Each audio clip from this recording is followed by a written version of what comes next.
Bienvenidos a este seminario web que se titula Uso o abuso de pantallas. ¿Por qué vamos a diferenciar el uso del abuso de pantallas? Pues porque las nuevas tecnologías han venido para quedarse. Ya no podemos negar lo importantes que son y ni el papel tan fundamental que ocupan en nuestra vida. Gracias a las nuevas tecnologías podemos estar haciendo hoy seminarios de este tipo en el que podemos llegar a personas que no están cerca de nosotros, que están al otro lado del charco, y podemos hacer que la comunicación fluya sin que haya tantas barreras. ¿Qué ocurre?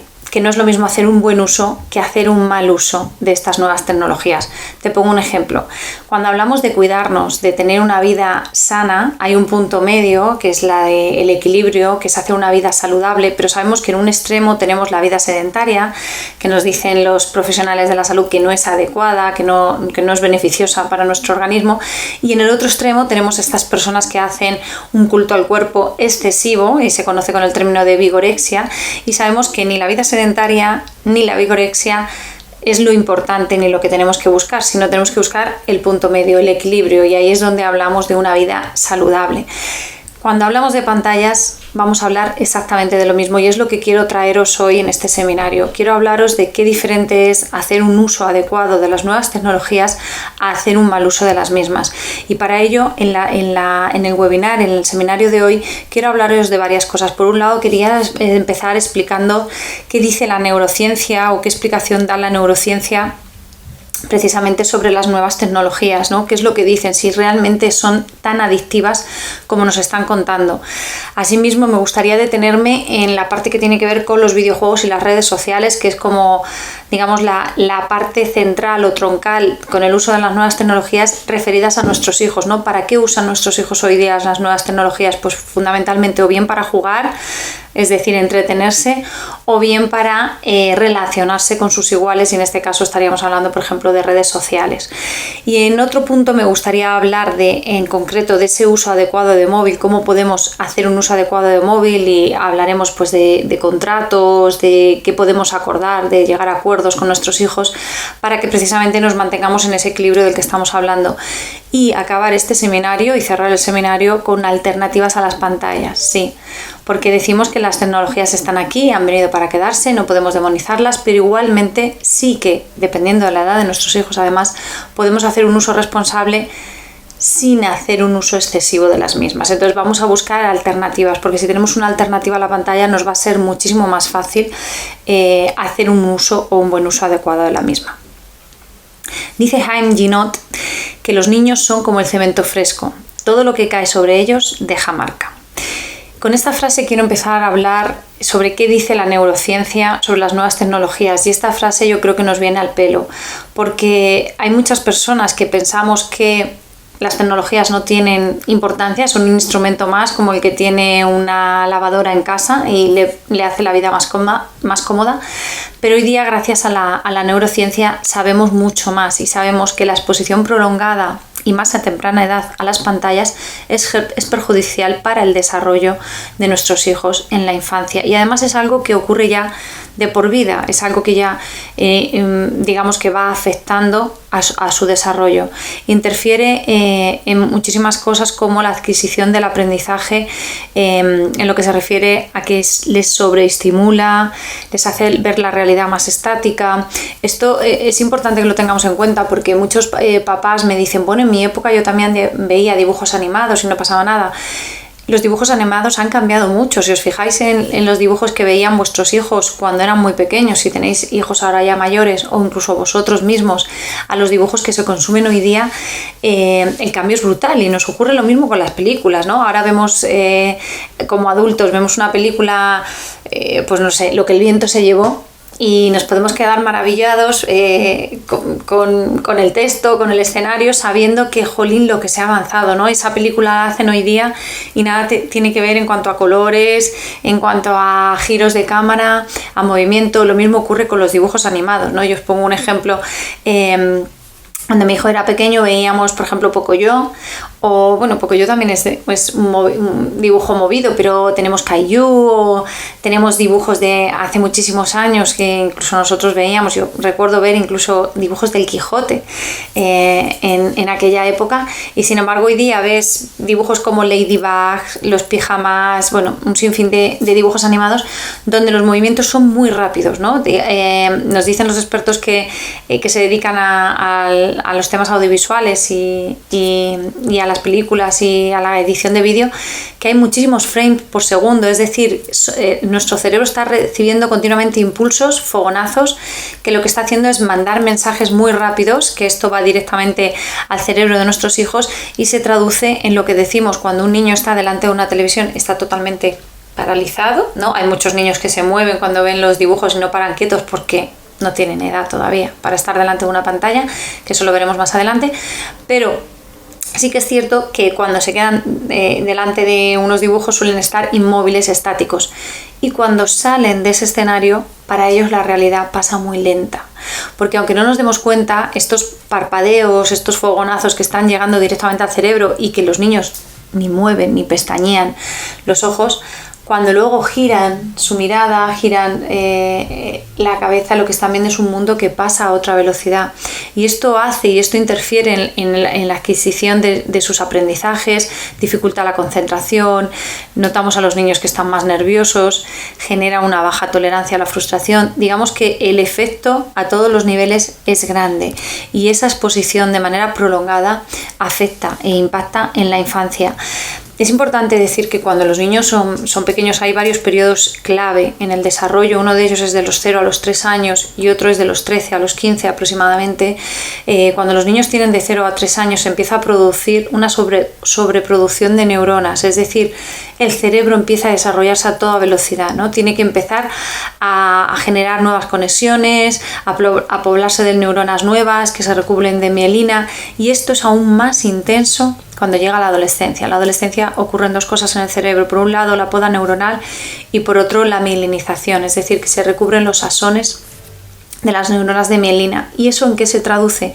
En que la comunicación es más fluida, es más rápida, y esto es lo que buscamos, que los niños empiecen a razonar, desarrollen sus funciones ejecutivas, se enfoquen en soluciones, planteen otras alternativas, planifiquen a largo plazo. Entonces, la mielina que recubre esas neuronas es esencial para un correcto funcionamiento cerebral y es responsable de una mejor conectividad neuronal e impulso del procesamiento cerebral. ¿Qué ocurre? Que cuando exponemos a los niños de manera temprana a las pantallas, esto se traduce en una afectación muy grande a todos los niveles. Por un lado, afecta su sueño es menos reparador, el lenguaje se vuelve más pobre y se traduce también en problemas de atención, y estamos encontrándonos con trastornos como el autismo, TDAH, en la adolescencia adicciones, o incluso en la vida adulta o en la vejez la demencia. Por eso decimos que cuando empezamos antes todo esto va a tener repercusión. Es cierto que vivimos en un momento donde estamos caminando a la par que caminan las nuevas tecnologías y estamos aprendiendo sobre la marcha, pero ya la neurociencia ya nos dice mucho y nos está poniendo en alerta. Y hoy día podemos hablar de una nueva droga sin sustancia, y son las pantallas. O sea que sí que podríamos concluir que son adictivas realmente, y esto se ha traducido en que el uso de videojuegos, como quiero hablaros un poquito ahora a continuación, se ha traducido en aspectos como dificultad para concentrarse, la baja tolerancia a la frustración que os decía antes, baja tolerancia al aburrimiento, una necesidad de sentirse constantemente estimulado o de recibir refuerzo inmediato. Estamos en una era de la inmediatez, de lo quiero todo y lo quiero ya. Muchas veces culpamos a los niños y decimos es que no esperan, es que son impulsivos, es que no saben postergar. Sin embargo, somos los adultos los que estamos permitiendo eso, y además en la mayoría de los casos estamos siendo ejemplo precisamente de esto que decimos, ¿no? Porque yo, si tengo hambre, solo tengo que levantar el teléfono y hago un delivery, ¿no? Pido una pizza, una hamburguesa, un chino, y lo tengo a 10 minutos, a media hora en casa. Incluso si tarda más, puedo poner una queja para que no me cobren la cena. Pero lo mismo ocurre si de repente se me antoja que quiero leer un libro. No hace falta que vaya a la librería de mi barrio, lo encargue y espere, que es bonito y deberíamos recordar que tendría que ser así, sino que lo quiero ya. Y entonces me meto en internet y tengo un proveedor que sé que me lo va a mandar y que incluso los fines de semana me hace los envíos y me llegan a casa. Pero mismo eso como si tengo que hacer un pago, ¿no? Que te falta no sé qué, pues te preocupes que te hago un bizum. Entonces estamos viviendo en la era de la inmediatez, en lo quiero todo y lo quiero ya. Y nuestros hijos, que son puramente tecnológicos, lo están aprendiendo. Entonces, muchas veces ponemos sobre sus hombros cosas que tienen que ver con los adultos, ¿no? Y yo oigo muchas conversaciones de, es que está enganchadísimo, es que si por él fuera estaría todo el día, es que no hay manera de que lo deje, y es que además pide las cosas y las quiere ya. Claro, ¿de dónde lo están aprendiendo? ¿De dónde lo están sacando? Entonces, tenemos que darnos cuenta de cómo todo esto está influyendo en una baja capacidad de regulación emocional, una reducción de la sociabilidad, una falta de autocontrol, pensar que todo lo que hacemos en las pantallas lo estamos dejando de hacer en otro ámbito, con lo cual un pobre desarrollo del lenguaje, como decía antes, el aumento de probabilidad de desarrollar adicciones a medio y largo plazo, lo que decía antes de la exigencia de la inmediatez, etcétera. Vale, los últimos estudios están mostrando esto que decía, que tenemos que ser cautelosos con el uso de las nuevas tecnologías, ser prudentes y que somos los adultos los que en realidad les estamos dando a nuestros hijos esas pantallas, ¿no? Hay que decir que cuando el cerebro recibe una recompensa inmediata, se vuelve adicto. Y esto es lo mismo que ocurre con cualquier droga. Y de hecho, además, este es el funcionamiento, y ahora lo veremos, de los videojuegos, precisamente, y es que cuando uno empieza a estar en contacto con las pantallas, bien videojuegos, bien redes sociales, lo que suele ocurrir es que recibe una respuesta, una recompensa inmediata, que en este caso se traduce con una sustancia química que es un neurotransmisor, el más conocido, la dopamina, ¿no? Se libera dopamina, se libera adrenalina, oxitocina, pero sobre todo se libera dopamina. La dopamina es un neurotransmisor, como decía, es una sustancia química que permite como que las neuronas se conecten mejor entre ellas. ¿Qué ocurre? Que si yo me pongo a jugar a un videojuego y recibo ese chute de dopamina, estoy tan eufórico, porque esta es la hormona del placer, de sentirme bien, del bienestar, que voy a querer otra vez, voy a querer volver a jugar. Esto es lo mismo que provoca cualquier adicción. ¿Qué ocurre?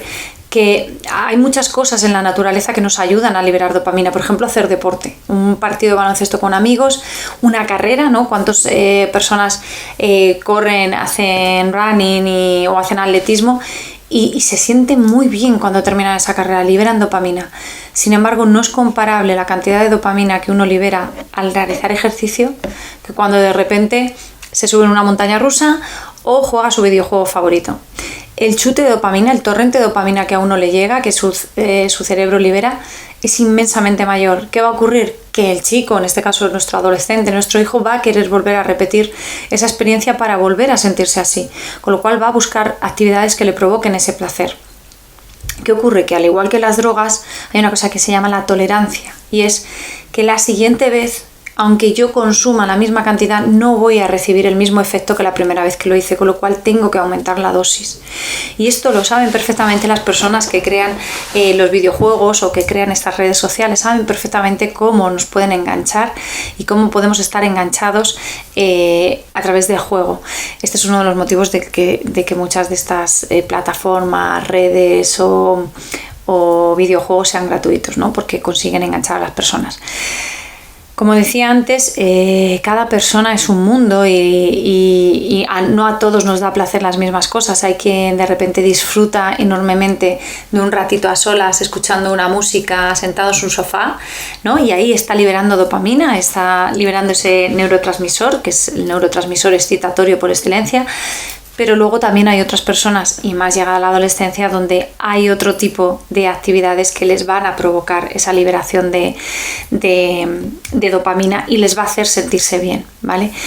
Y van a querer repetirlo, como decía antes, repetirlo para sentirse muchísimo mejor.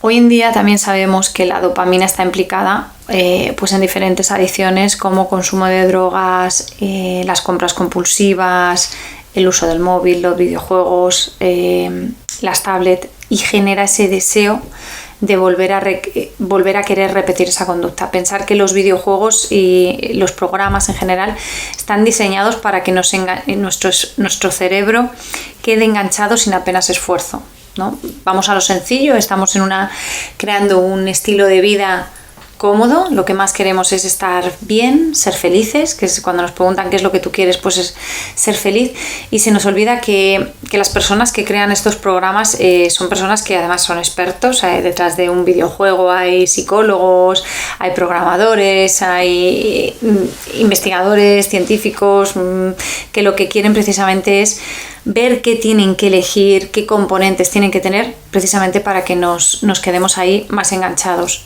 Los sonidos, las luces, todo lo más similar posible, por ejemplo, a las máquinas recreativas que nos encontramos en bares, en restaurantes o incluso en salas de juegos. De hecho, es un poco locura, pero yo lo dejo ahí. Estos juegos que compramos cuando los niños son pequeños o que comprábamos cuando nuestros hijos eran pequeños con tantas luces y colores, hoy día sabemos que sobreestimulan y que además les duran 2 minutos, porque el que ha tenido un hijo pequeño le ha regalado un juego de estos de multiluces y muchísimos colores, les engancha menos que cuando les regalamos, no sé, el mando de la tele de la mesa o las llaves de casa, que además tienen que ser las reales, porque cuando sean las falsas los niños no son tontos y se dan cuenta. Pero volviendo a lo que genera, lo que decía, esa excitación que provocan las pantallas, el abuso de pantallas, es un cambio a todos los niveles. La presión arterial sube, las pupilas se contraen, las manos empiezan a sudar, se produce una descarga brutal de adrenalina, que yo decía que también nos hace estar activos. El cerebro primitivo se activa, el cerebro reptiliano, que yo os invito a que busquéis el vídeo que tengo hablando del cerebro en la palma de la mano, y si tenéis hijos adolescentes os animo a leer el libro Tormenta cerebral de Daniel Siegel o El cerebro del niño, también del mismo autor, donde habla del símil del cerebro en la palma de la mano y nos habla que un cerebro integrado es un cerebro tortuguita donde las funciones ejecutivas están activas, y hay una parte del cerebro que es el cerebro, digamos, con el que nacemos, es el cerebro primitivo. El primer cerebro que se forma es el conocido como cerebro reptiliano, porque es el propio de los reptiles, y nos habla que es un cerebro que nos prepara o para la huida, o para el ataque, o para quedarnos quietos. Entonces, cuando nosotros empezamos a jugar a videojuegos, estamos en un estado de alerta, de alarma. Nuestro cerebro se pone en sobreaviso. Sin embargo, este cerebro que digo reptiliano nos prepara para o atacar o huir, pero en poco tiempo. No es algo que se pueda mantener, mientras que cuando jugamos a videojuegos o estamos haciendo un uso inadecuado de las pantallas, este estado se mantiene, y esto provoca efectos y cambios en nuestro cerebro, en nuestro organismo, lo que decía, esas pupilas que se contraen, esas manos que empiezan a sudar, con lo cual no ayuda en nada que nuestros hijos estén durante un tiempo largo o se esté manteniendo el tiempo que nuestros hijos están con las pantallas. Esto se traduce en irritabilidad. ¿Cuántas veces hemos visto que nuestros hijos terminan de jugar a un videojuego donde aparentemente se lo estaban pasando bien y no pasaba nada, y están, si los observáis, en tensión porque te voy a matar, porque me tengo que escapar, porque tengo que tal, y cuando terminan no están más relajados como ocurre con el deporte, que uno se queda tranquilo, no, están más irritables, más irascibles, encima además les cuesta desconectar. Cuando llegamos a decirles, bueno, venga ya, ¿qué? No sé qué, siempre te estás quejando, ¿no? Malas contestaciones, y esta es una de las quejas que tenemos los padres, ¿no? Porque decimos, encima que has estado jugando, que has estado haciendo algo que tú querías y que te he dejado, me contestas así y ya no vuelves a jugar, ¿no? Y les pedimos a los chicos cosas para los que digo, estamos hablando, y la neurociencia nos lo dice, cerebralmente hablando, no pueden, porque quizá les estamos exponiendo a una actividad que no les corresponde por edad. Y es mejor retrasarla que adelantarla, porque además, esto lo digo yo siempre y os lo contaré más adelante si hace falta, que es mucho más fácil dar y es muy difícil quitar. Entonces, cuanto más podamos retrasarlo, muchísimo mejor. Quiero que tengáis en cuenta que además mantener ese estado, como digo, de hipervigilia o de emergencia durante un periodo de tiempo prolongado provoca estos cambios físicos y psíquicos en cuanto a que la atención se fragmente, que haya una alteración de la memoria, dificultad, como decía antes, en el sueño, en conciliar el sueño, la calidad que tiene el sueño. El sistema inmunológico se modifica, o sea, afecta a todos los niveles, y por supuesto el comportamiento se ve afectado. Y ahí tenemos la explicación de muchos de los comportamientos de nuestros hijos y que tiene que ver con esto que estamos viendo. Acordaros, las pantallas en sí, y ahora os cuento un poco más, las pantallas en sí, un uso adecuado de las mismas no tienen por qué ser perjudiciales, pero un uso prolongado o excesivo de las mismas sí. Y es más, lo que decía, es un cambio que se produce a todos los niveles, a nivel físico, a nivel psíquico, es un cambio que se produce a nivel cerebral. Es que se ha estudiado que se produce un cambio en la mielinización de las neuronas, con lo cual está afectando a su desarrollo. Además es de la estructura básica del cerebro de por vida, ¿vale? Mira, quería compartir con vosotros un dato curioso, y es un estudio realizado durante una década muestra que en 2018 los niños que pasaban más de 2 horas, por poner además una cifra, diarias expuestos a las pantallas, tenían un peor resultado de exámenes orales y en su lenguaje. Otro dato curioso, por cada hora que un menor de 3 años pasa delante de una pantalla, se aumenta en un 10% la probabilidad de que en un futuro tenga problemas para concentrarse. Esto nos lo dice Dimitri Christakis, que es experto en el estudio científico del efecto pantallas. Ya hay expertos precisamente en estudiar este fenómeno de las pantallas. Tener en cuenta, esto lo recojo del libro de Marta Prada, de Educar sin pantallas, dice: en solo 2 días se genera la misma cantidad de información que en los 5.000 años anteriores a la aparición de la industria digital. En solo 2 días. O sea, 5.000 años, en solo 2 días se genera la misma cantidad de información. Recordar, cuando hablamos de que niños que pasan, menores de 3 años, que pasan 1 hora al día delante de la pantalla, esto influye en que sean capaces de concentrarse. Y recordemos que la concentración es un proceso ejecutivo en el que está involucrada la voluntad, la consciencia y la perseverancia. Y esto se ve afectado por ese uso inadecuado de las pantallas.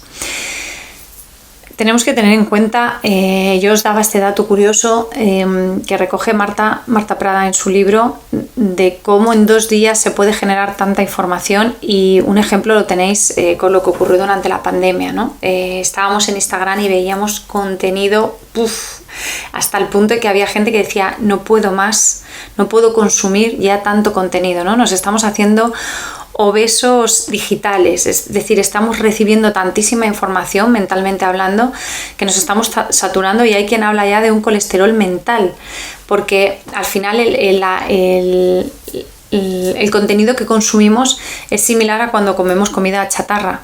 Estamos llenándonos de demasiada información. Entre ella hay que discernir lo que son cotilleos, lo que son las fake news, ¿no? Las noticias falsas, las vidas ajenas. Consumimos vidas ajenas en redes, nos desensibilizamos, porque de hecho llega un punto en donde parece que no nos afecta porque no conozco a esa persona o está lejos, y además cualquiera puede opinar libremente.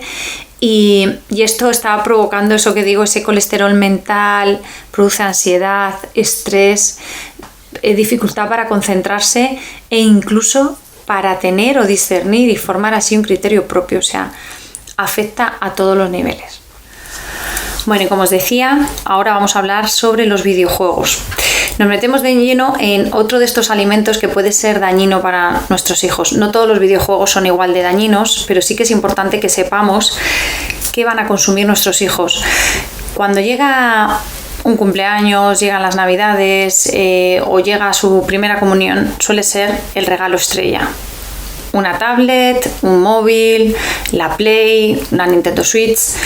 ¿Y qué pasa? Que se nos olvida que necesitamos, como padres, estar al tanto de qué es lo que van a consumir nuestros hijos.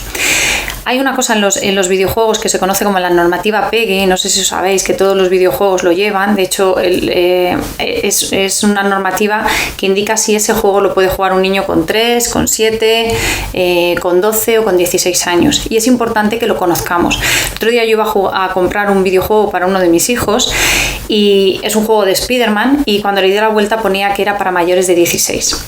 Claro, llegado a este punto, ¿qué es lo que hacemos los padres? ¿Lo respetamos? ¿No lo respetamos? ¿Permitimos que los chicos jueguen a videojuegos que no son adecuados a su edad? Otro ejemplo, Fortnite. Fortnite es para mayores de chicos de 12 años y sin embargo hay niños de 7, de 8, de 10 que ya lo juegan. ¿Qué ocurre? Que sabemos que los videojuegos están hechos precisamente para entretener y hay muchos papás que me dicen, bueno, no tiene ninguna importancia, es un juego como cualquier otro. También en mi época había juegos de matar, juegos de violencia y no hemos salido violentos. Efectivamente, todo en su justa medida no tiene importancia y por supuesto siempre que haya una supervisión por parte de los padres. Si tienes un hijo que crees que hace un uso adecuado de las tecnologías y que además tiene un buen desarrollo, que es un niño maduro para su edad, pues seguramente pueda jugar a un juego de 16 años. Pero antes de ello sí sería conveniente de que tú como padre estuvieras informado y supieras en qué consiste ese juego. Por ejemplo, el GTA. El GTA es un juego donde hay muchos chicos que lo juegan, como por ejemplo es un juego de carreras donde lo que consiste es conducir un coche, pero tú puedes por la ciudad ir atropellando, sacar a la gente de los coches, puedes incluso dispararle porque hay armas. Entonces tiene una parte violenta que por un lado no tendría importancia a no ser que no nos estemos dando cuenta que el exponer a los chicos a ese tipo de visiones y de actividades puede hacerles desensibilizarse. Una diferencia también, y creo que esto también es importante, que tenemos que saber, es que no es lo mismo ver una película donde hay acciones violentas. Por ejemplo, nuestros hijos les puede encantar el mundo Marvel y pueden ver películas de los Vengadores, de superhéroes, pero una cosa es ver, ¿no?, cómo se está librando una batalla, a de repente tú estar en un videojuego y ser tú el que tienes que hacer esa batalla, ¿no?, y tienes que hacer esa lucha, matar a alguien, como ocurre por ejemplo con videojuegos como Fortnite, ¿no? No es lo mismo ser un espectador de algo que está ocurriendo a ser tú el autor de aquello que va a ocurrir, donde tú ya tienes que pensar, tienes que darle al ingenio de cómo lo harías. Entonces, ¿qué es lo que ocurre con los videojuegos? Yo decía antes, tenemos que aprender a consumir esta tecnología. No se trata de dejar de comer esta comida, sino de empezar a comer sano. Entonces, videojuegos como Minecraft, Fortnite, Among Us, Call of Duty o GTA son videojuegos que tienen una normativa PEGI y que como padres tenemos que conocer. Tenemos que saber también qué nos dice la Organización Mundial de la Salud, la pediatría, la neurociencia, sobre un uso adecuado de las tecnologías para que nuestros hijos no abusen de ella. ¿Por qué? Porque sabemos hoy día que cuando los chicos abusan de los videojuegos se produce un aumento de la ansiedad por jugar, aislamiento social, falta de autocontrol, como os decía antes, están más irritables después, conflictos, mentiras, agresividad e incluso falta de interés por otras actividades. Yo decía, cuando los chicos llegan a la adolescencia suele ocurrir que dejan de hacer aquello que más bien les hace: comer sano, dormir bien y estar en contacto con la naturaleza. ¿Por qué? Porque los padres ya nos vamos hacia otro lado, pensamos que ya son mayores, les dejamos libres, y si les dejamos libres, lógicamente ellos van a elegir, como decía antes, lo que les produce la gratificación más inmediata, lo que les libera más dopamina. ¿Y eso qué es? Un videojuego. Vuelvo a repetir que detrás de un videojuego hay expertos. Cuando alguien hace una normativa PEGI y le pone a un videojuego como por ejemplo Fortnite la edad de los 12 años, yo creo que tiene un sentido y que como padres tenemos que valorarlo, porque si no, este propio creador de videojuegos podría haber decidido directamente que fuera para todos los públicos, pero si ha dicho que es para 12, pues tendrá alguna finalidad, ¿no? Yo en mi caso tengo un hijo ya de 13 años que ha empezado a jugar a Fortnite y tengo uno de 10 que quiere jugar porque todos sus amigos juegan. Pensar que la presión de grupo la vamos a tener siempre, que nuestra respuesta tiene que ser: no te puedo dejar jugar porque los papás de otro niño le dejen. Nosotros en esta familia tenemos unos criterios y unos valores, y es ahí donde tenemos que como padres insistir y poner el foco, ¿no? Me gustaría dejaros unos datos de algunas aplicaciones, que también es importante, no tanto de videojuegos, pero antes de daros estas aplicaciones, que yo creo que son datos curiosos e interesantes, recordaros que los videojuegos están hechos con la finalidad de enganchar. Por ejemplo, Fortnite o Among Us son videojuegos que aparentemente no tienen ninguna dificultad de agresividad, ¿no? Por ejemplo, Fortnite es un videojuego donde hay muchísimos colores, de hecho se mezcla cosas que tienen que ver con la vida adulta con la vida infantil. de repente tú bajas a una isla y bajas subido en un unicornio o llevas en la espalda una mochila de arcoíris. Todo esto a los padres nos da la sensación de fantasía, no tiene importancia. Sin embargo, el objetivo del juego es matar. El último que queda de superviviente es el que gana. La manera de matar pues suele ser a francazos, ¿no? Te pego con un franco o con picotazos. Una de las armas es un pico, un headshot, un tiro en la cabeza, un disparo en la cabeza. Y esto yo creo que es donde está el verdadero problema, y es que la manera en la que se presentan esos videojuegos es una manera que hace que los chicos no le vean la violencia, ¿no? Se desensibilicen. Hay una serie que saltó, bueno, que seguro que conocéis, que es El juego del calamar, que tiene una similitud a esto que os estoy hablando. Es colorida, recrea juegos infantiles, los personajes van vestidos con colores de la infancia, los escenarios son también muy infantiles, entonces a uno le da la sensación de que no es tan violento. Sin embargo, cuando empieza a ver la trama y el contenido se da cuenta que sí que lo tiene. Una cosa parecida pasa con Fortnite. A mí me llama mucho la atención cómo se generan contenidos y se generan videojuegos que el objetivo siempre es ganar matando a otros, y que se trabaja más la competición que la colaboración. Porque no hay videojuegos en donde, bueno, me consta que había uno, pero no tiene nada de éxito, donde haya que salvar a la gente? En este caso, por ejemplo, Fortnite, en vez de salvar el mundo, es salvarte tú. Pues se podría haber quedado un juego donde hubiera que salvar el mundo y entre todos ayudarnos, ¿no? Y buscar a alguien que sea buen estratega, que te ayude y pueda salvar a los demás. Creo que conseguiríamos muchísimo más cambio en la sociedad, en nuestros chavales, desarrollaríamos la empatía, la sensibilidad, todos estos valores además que queremos que nuestros hijos tengan. Si no les damos la oportunidad va a ser difícil que los puedan desarrollar. Os quería dar algunos datos curiosos. Mirad, en 2016 China identifica una cosa conocida como TAI, el trastorno de adicción a Internet, como la crisis de salud número 1. Y en Corea del Sur tienen creado más de 400 centros de rehabilitación para la adicción a las pantallas. Algunas de los programas que yo os decía curiosos y que quería que tuvierais en cuenta, por ejemplo, una aplicación que se llama POOF, P-O-O-F, que engaña al sistema de geolocalización y otras herramientas del móvil, incluido el control parental. Hay muchos papás, y ahora os hablaré de ellos, que instalan un control parental y con eso ya se quedan tranquilos porque saben que sus hijos no lo pueden usar. Y sin embargo, esta aplicación en concreto, que está creada para calcular cuánto cuesta un trayecto en bici, los chavales la usan precisamente para que sus padres no sepan dónde están, ¿no? Burlan la geolocalización y además son capaces de interferir ese control parental. La aplicación se llama POOF, P-O-F. Otra aplicación que también me llama la atención es Hide It Pro, que es una herramienta para esconder archivos dentro del móvil, y tiene una peculiaridad, y es que hace que esos archivos no son visibles, y si alguien intenta acceder a ellos les hace, metiendo la contraseñas falsas o erróneas, les hace una foto, con lo cual luego la persona dueña de ese móvil puede saber quién intentó entrar en su móvil. Es una aplicación que curiosamente está pensada para que los padres lo vean en el móvil, porque se supone que el objetivo, bueno, y de hecho funciona para eso, es controlar el volumen y el ecualizador de la música que escuchan. Pero si tú la mantienes pulsada, da acceso a esos archivos ocultos. Otra aplicación sería Whisper, que es una red de cotilleos y de comunicaciones anónimas, y sirve para difundir secretos, bulos, fake news en Internet, y tiene millones de descargas. Todas estas, como estas hay muchísimas, ¿no? Estas las recoge Antonio Lafuente en su libro Esto se pasa. Él es abogado de familia y tiene un libro en donde nos habla precisamente de esto, de que no podemos quedarnos como analfabetos digitales, y puesto que nuestros hijos son nativos digitales tenemos que ponernos las pilas sí o sí, porque hay muchísimos peligros con este uso de los videojuegos, de las pantallas sin un control parental que sea la presencia, y es que no tienen claro qué pueden o no pueden hacer cuando están en Internet.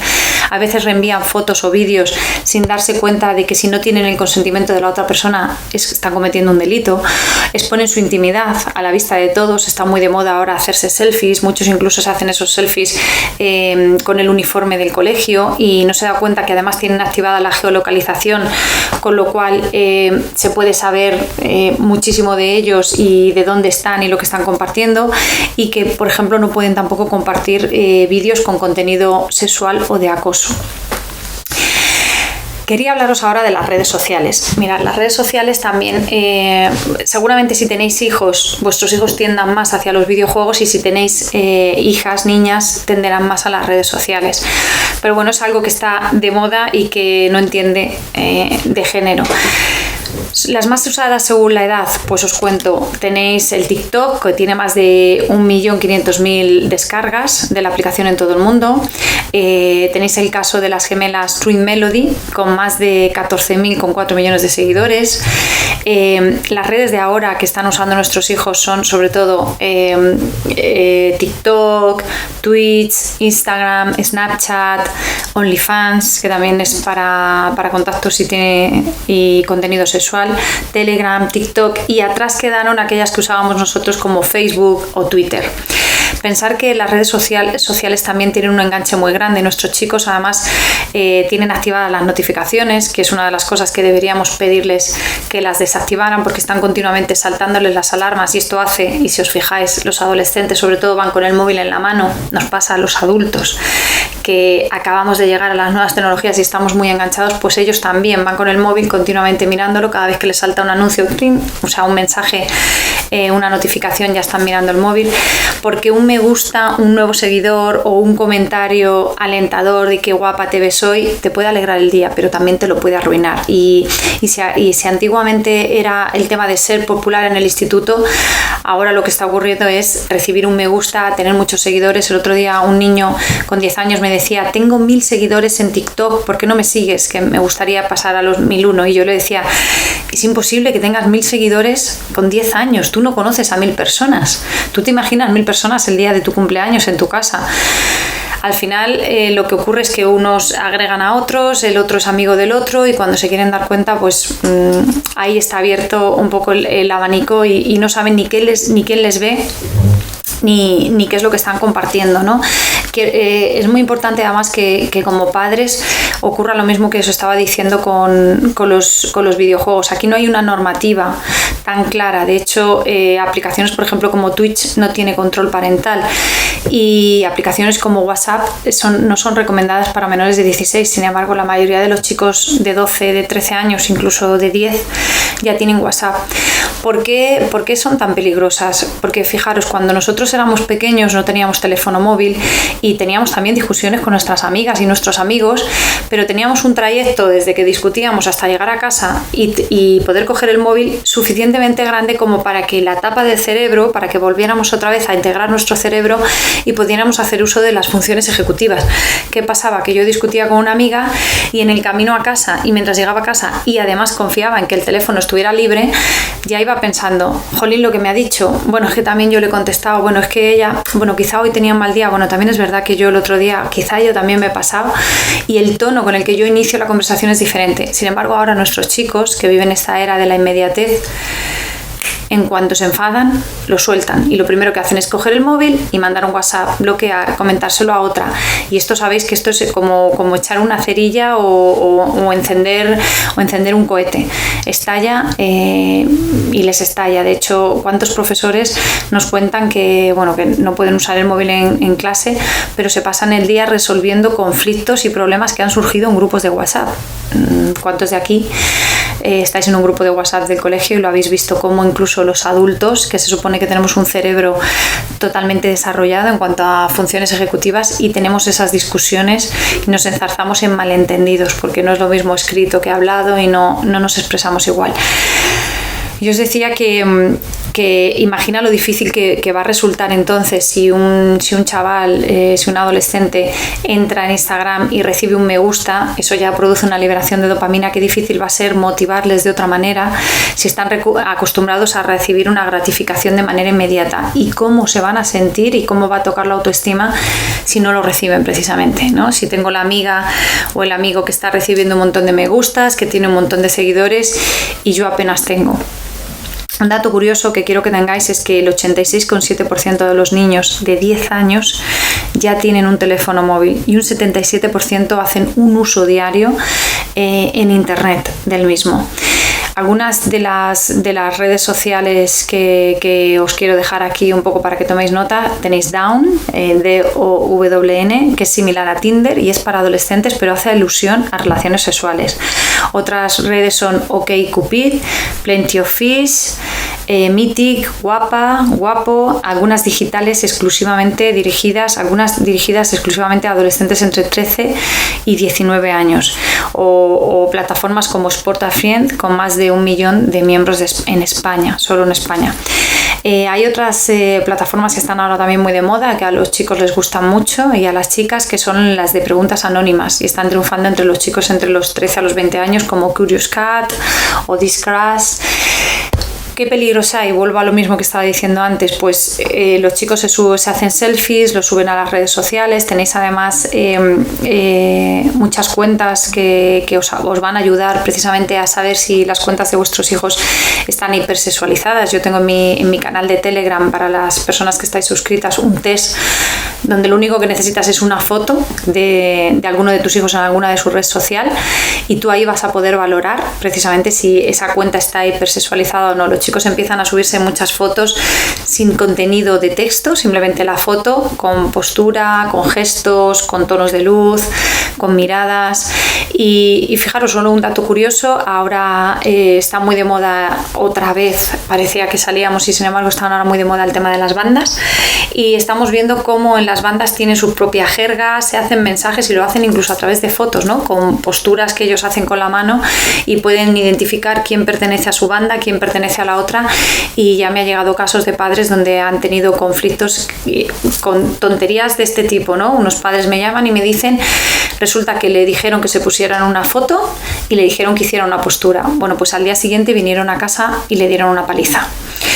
Pequeñas tonterías que nosotros como padres nos parecen una locura, que no pueden estar pasando, y sin embargo se nos escapan de nuestro control cuando les damos un móvil a nuestros hijos y no hacemos ningún tipo de supervisión. Esto está ocurriendo mucho por lo que decía, porque el regalo estrella a edades muy tempranas suele ser un móvil o una tablet, y los chicos están dejados a su suerte, ¿no? Cuando nosotros teníamos niños pequeños no se nos ocurría dejarles solos cruzar la carretera. Les enseñábamos, primero les decíamos que tenían que cruzar de la mano y después que tenían que mirar a un lado o a otro para cruzar la carretera. Y ahora, ¿qué hacemos con un móvil? Se lo compramos y se lo damos, y se nos olvida que darle un móvil a nuestro hijo y acceder a internet es como dejarle solo en un centro comercial. Puede comprar de todo, puede consumir cualquier cosa que le interese, y estamos viendo, de hecho, además que esto se está disparando cada vez a edades más tempranas. Hay muchos papás que me decís, ¿se está adelantando la adolescencia? Sí, se está adelantando por muchos motivos, y uno de ellos es el acceso a la información. Tenemos chicos que entre los 9 y 13 años ya tienen cuenta propia de internet. Estamos hablando de un 40% de niños menores ya tienen cuenta en una red social. Estamos dando paso, además, con las redes sociales a nuevas formas de recibir acoso, de recibir bullying o incluso de infringírselo a otros. ¿Por qué? Por lo que decía antes, porque se está produciendo una despersonalización. Como estás lejos, como no te veo, como no te tengo cerca, creo que te puedo decir cualquier cosa y creo que el mensaje no es tan importante o no es tan dañino. ¿Dejarías a tu hijo ir a una discoteca con 12 años? Seguramente no. Necesitamos un código ético tecnológico, y primero saber que nuestro cerebro tiene que estar formado, que cuando hay un abuso de tecnología esto provoca cambios irreversibles y permanentes en el cerebro a largo plazo, y que sobre todo la tecnología tiene que estar a nuestro servicio y no a la inversa. ¿Qué acuerdos previos podemos hacer nosotros como padres antes de tener un móvil?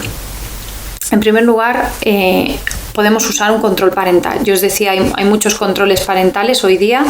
Estos controles parentales son, por ejemplo, pues custodio, family links, Tal Kids, creo que se llama otro. Bueno, hay un montón de controles parentales. Yo vuelvo a insistir que el mejor control parental es que nosotros como padres estemos presentes, que hagamos acuerdos con nuestros hijos, y para eso tenemos contratos. Por ejemplo, yo siempre recomiendo la web de Empantallados, que tiene además un contrato descargable, y poner unas normas y unos límites. No tengamos miedos a poner normas y límites al móvil. Hay muchos papás que me dicen, es que me dice que es su móvil, que es su intimidad. Claro, acordaros cuando nuestros chicos chicos o nosotros teníamos un diario y era nuestra intimidad ciertamente porque estaba en un cajón y solo lo podíamos leer nosotros y no dejábamos que nadie lo viera.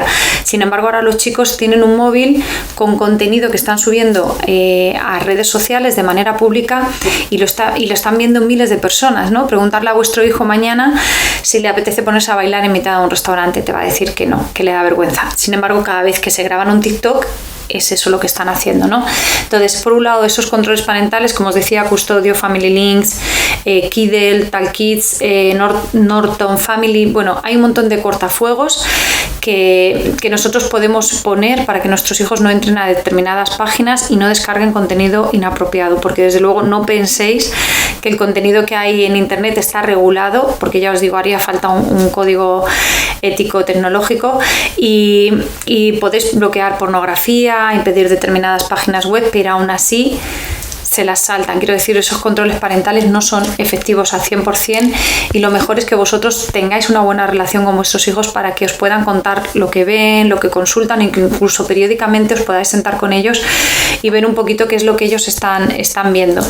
La policía, por ejemplo, nos habla de que ellos no recomiendan que los menores de 12 años tengan móvil. Es otro dato también importante que podemos tener en cuenta a nuestros padres. Que cuando, por ejemplo, ponéis WhatsApp, también podéis habilitar un email donde os puede llegar a vuestro correo los mensajes que vuestro hijo ha enviado o ha recibido. Es otra opción que también podéis tener, pero no lo digo desde el punto de vista de te voy a espiar, voy a ver qué haces, a ver si puedo confiar en ti o no, porque esta es otra táctica que yo no recomiendo a los padres, sino que esto es mejor que nuestros hijos lo sepan. Yo soy tu padre, eres menor y necesitas una supervisión. Entonces podemos hacerlo juntos o podemos hacerlo juntos o lo hago yo solo. Y hay muchos niños que dicen, no, me da vergüenza verlo contigo. Bueno, pues lo veré yo solo. Pero no se trata de ahora te quito el móvil y cuando no te enteres te espío, ¿no? Sino que estamos supervisando juntos lo que tú estás viendo, ¿vale? Entonces, recordar esto, poner muchas normas y acuerdos. Hay una cosa también que habla de ello Antonio Lafuente en su libro Esto se pasa, que habla de la cultura del dormitorio. Nuestros hijos empiezan a tener el móvil, lo meten en su dormitorio, incluso se lo llevan al baño y estamos dándonos cuenta que hay espacios donde es mucho más fácil que se envíen fotos con alto contenido sexual y que si esto ha pasado toda la vida, ahora con los móviles lo que estamos viendo es que está ocurriendo muchísimos casos de abuso, como decía, de abuso tecnológico, de bullying, de acoso, ciberacoso, se conoce con el nombre de ciberacoso y de hecho es de lo que más habla la policía cuando van a los centros escolares para proteger a los chicos, porque otra de las cosas, por ejemplo, que hacen es darse las contraseñas entre ellos y lo primero que dice la policía es nunca deis vuestra contraseña. Lo ideal es que la contraseña la tengáis los padres y que no la tengan vuestros hijos, porque ellos en su inocencia de no, es que es mi mejor amiga, es que es mi amigo, él nunca me fallaría, no se dan cuenta y al final, bueno, yo recuerdo además un caso de un chico que le pasó precisamente esto.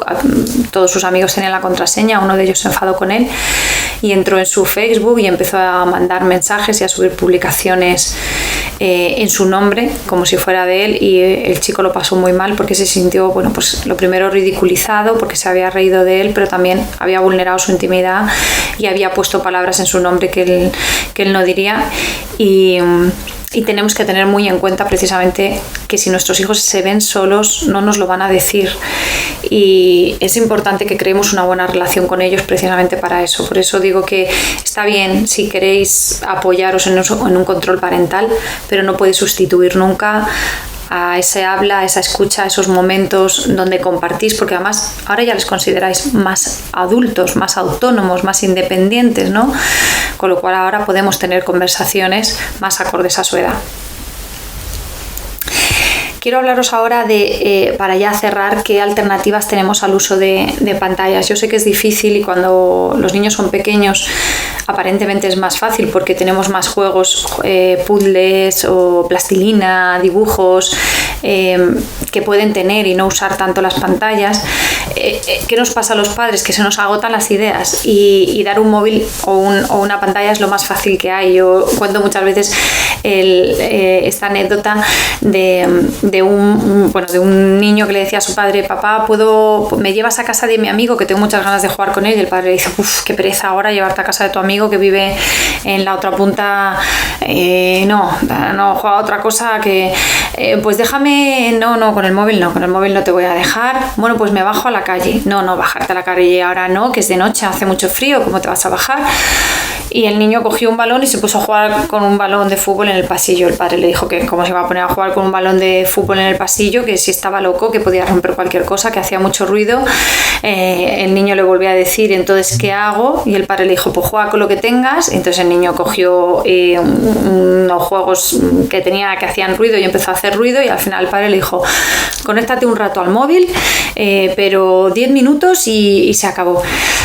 Al final no es que nos vayamos a lo más cómodo, y si nos quedamos en esta anécdota, nuestros hijos van a hacer todo lo posible porque en el fondo muchas veces saben que lo van a conseguir y entonces están tensando la cuerda, y nosotros al final, por no oírle, y esto nos pasa muy habitual, venga, por no oírte te lo doy, cedemos. Y como digo yo siempre, es más cómodo darle un móvil, pero acordaros de lo que os he estado diciendo antes con respecto a la neurociencia, es todo el efecto que tiene a nivel cerebral el uso de las pantallas antes de una edad determinada, y sobre todo el abuso de las mismas.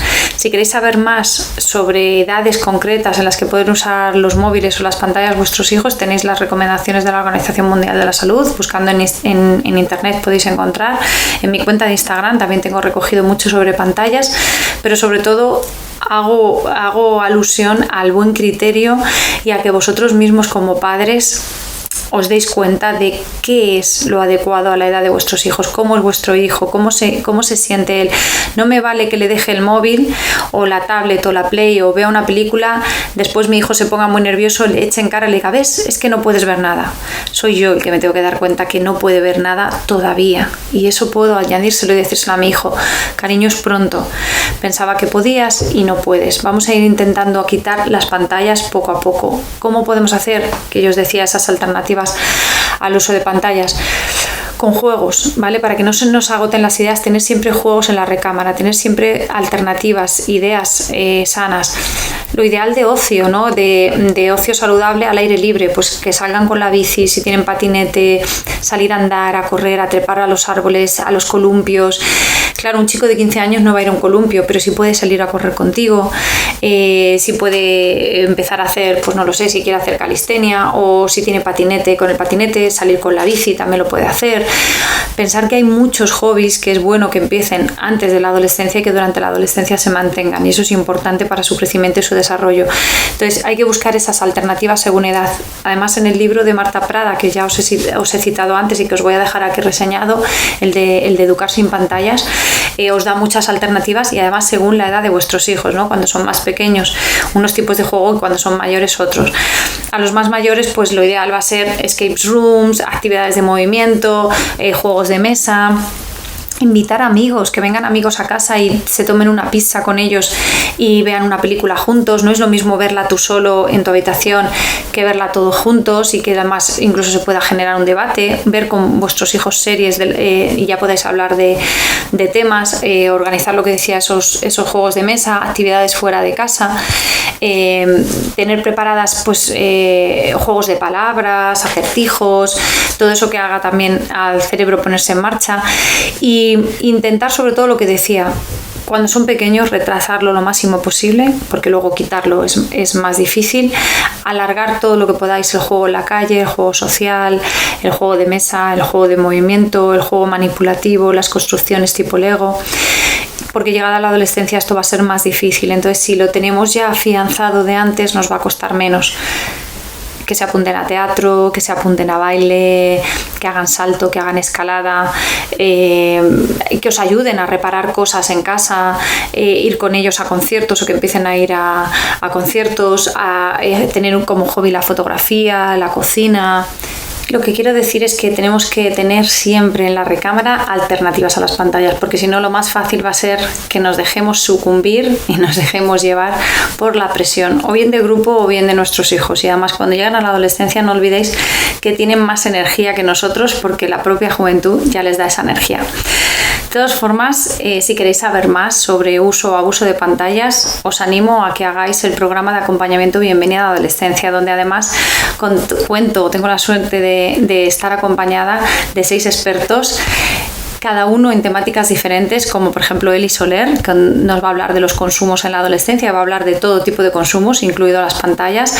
Elisa Molina, que tiene una ponencia hablándonos de la adolescencia y los estudios, qué pasa cuando nuestros adolescentes llegan a esta edad y qué les pasa con los estudios, las notas caen en picado. O Antonio Lafuente, del que os hablaba antes, que habla de derechos y deberes y obligaciones, porque muchas veces se nos olvida qué obligaciones y qué deberes tienen nuestros hijos. O Ana Asensio, psicóloga, que está detrás de la cuenta de Vidas en Positivo y nos va a hablar de la importancia de la autoestima. María Zalvidea, que además es experta también en nuevas tecnologías y nos va a hablar de los adolescentes y el uso de las tecnologías. O Begoña Pérez, que en este caso nos habla de qué pasa con nuestros adolescentes y el orden en sus habitaciones y en los estudios, en su mochila, el orden en su vida en general. ¿Qué incluye este programa de bootcamp de Bienvenida a la Adolescencia? Mirad, incluye una sesión individual donde lo que quiero es hablar con vosotros y que me contéis un poquito cómo ha ido el programa, porque lo vamos a hacer de cierre. 6 sesiones online donde vamos a coincidir todos en este grupo reducido con el resto de participantes, 1 hora y media por sesión, más de 10 horas de consultas en directo con un grupo de apoyo en Telegram, contenido posterior y de acompañamiento durante todo el programa, para que en estos 3 meses realmente os sintáis acompañados en la etapa, yo diría, más difícil de la vida, como es la adolescencia, y que además vamos a ir de la mano para no soltarnos, porque luego vamos a continuar en el camino con 3 módulos. El primero de ellos habla del comportamiento, cuál es el comportamiento normal en la adolescencia. Vamos a ver cómo es el adolescente que nosotros imaginábamos, cómo podemos educar de manera respetuosa en la adolescencia, qué preguntas son las que nos hacemos y sobre todo cuáles son los retos que tenemos, ¿no? Cada uno vais a venir a este programa porque os trae un reto, ¿no? E incluso si tenéis más de un adolescente habrá algo concreto que seguramente es lo que os está haciendo que os quite el sueño, ¿no? En el segundo módulo vamos a hablar un poquito, nos vamos a meter más de lleno para entender la adolescencia y vamos a ver un poquito cómo conectar con nuestros hijos, por qué es importante conexión antes que corrección, cómo sustituir el control para aumentar la influencia, buscar alternativas al castigo, porque muchas veces necesitamos precisamente eso, alternativas al castigo, porque si no enseguida se nos va has hecho esto, pues te quito la Play o te quito el móvil, y seguramente si tienes hijos adolescentes sabrás que eso no funciona porque te acaban diciendo me da igual, quítame lo que quieras, ¿no? Para acabar el último módulo con comunicación efectiva y eficaz, porque necesitamos aprender a comunicarnos con ellos. No podemos irnos ahora de la vida de nuestros hijos, los conflictos no van a desaparecer. Cuando eran pequeños tenían unos conflictos y ahora que son más mayores tienen otros. Los conflictos no desaparecen, pero sí podemos aprender a lidiar con ellos y sobre todo enseñarles cómo tienen que lidiar con los conflictos, porque no olvidemos que les estamos preparando para la vida adulta. Y qué mejor que lo aprendan de nosotros, ¿no? En casa es donde ellos pueden ser ellos mismos, donde pueden practicar esas habilidades que queremos que desarrollen fuera. Hacer acuerdos con ellos es muy importante, enfocarnos en educarles a largo plazo y sobre todo que aprendamos a desprender, ¿no? Y a soltar ese cordón umbilical para que empiecen a crecer, ¿no? Sin irnos, como decía, del todo, sino pasando a un segundo plano. En el programa además vas a ver que cuentas con un bonus extra, que es el ebook El traductor del adolescente, donde puedes adquirirlo de manera individual, pero en este programa lo llevas incorporado con además contenido con vídeos en exclusiva. Tienes vídeos, por ejemplo, de Daniel Siegel hablando de cómo funciona el cerebro, que te lo he mencionado antes a lo largo de este webinar, con vídeos de apoyo y sobre todo para poder entender qué es lo que nos dice, qué significa cada vez que nos dice que me dejes y luego de repente te dice no te importa mi vida y tú dices pero ¿en qué quedamos si me habías dicho que te dejara y ahora resulta que no, dices que no me importa tu vida, o cómo pasa de esa furia, de ese enfado a de repente la tristeza y la apatía y uno ya no sabe qué le pasa. También aprovecho para decirte que tienes mucho material. Si tienes hijos que están entrando en la adolescencia, preadolescencia, y hablamos de hijos de más de 9 años, tienes además el nuevo libro y tarjetas, el libro y cuaderno de trabajo y las tarjetas de adolescentes, Entender la adolescencia. 25 tarjetas con información práctica, útil y concreta precisamente para poder abordar esta etapa, y un cuaderno de trabajo que te va a permitir tomar notas, ir evolucionando, ir avanzando y anotando qué es lo que estás aprendiendo y qué es lo que estás aprendiendo de tu hijo y qué es lo que puedes enseñarle tú a él. Si quieres saber más, ya sabes, escríbeme a info@infanciaenpositivo.com y podremos seguir hablando sobre el tema apasionante que es la adolescencia, el uso o abuso de pantallas. Recuerda, si tus hijos son pequeños, intenta alargar ese tiempo, evitar darle las pantallas lo más que puedas. No las uses para comer porque les anestesia y de alguna manera inhibimos esa sensación de saciedad. Es como que volvemos al cerebro, lo apagamos y entonces el niño solo recibe el estímulo externo. Y si ya son adolescentes, por supuesto no tires la toalla, te necesitan ahora más que nunca.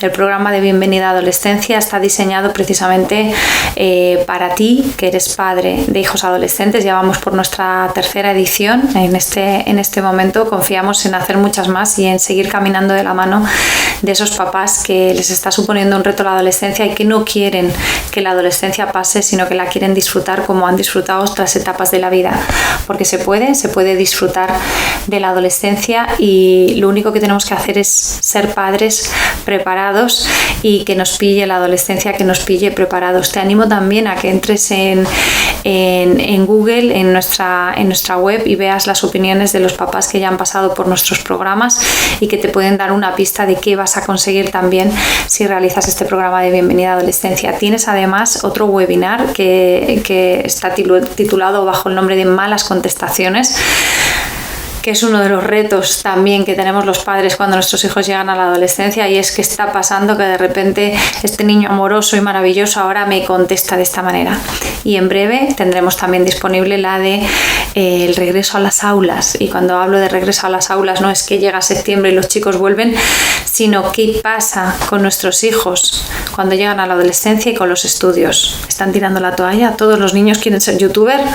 Bueno, pues nos vemos en otro webinar, en otro seminario, y si no, ya sabéis que podéis contactar conmigo en info@infanciaenpositivo.com, o bien en la web de infanciaenpositivo.com, o en Instagram @infanciaenpositivo. Nos vemos. Muchísimas gracias por haberme dedicado vuestro tiempo. No lo penséis más, no lo dudéis, que se puede cambiar, se puede mejorar la relación con vuestros hijos, y sabéis que esta es vuestra segunda oportunidad para mejorar la relación en casa. Nos vemos.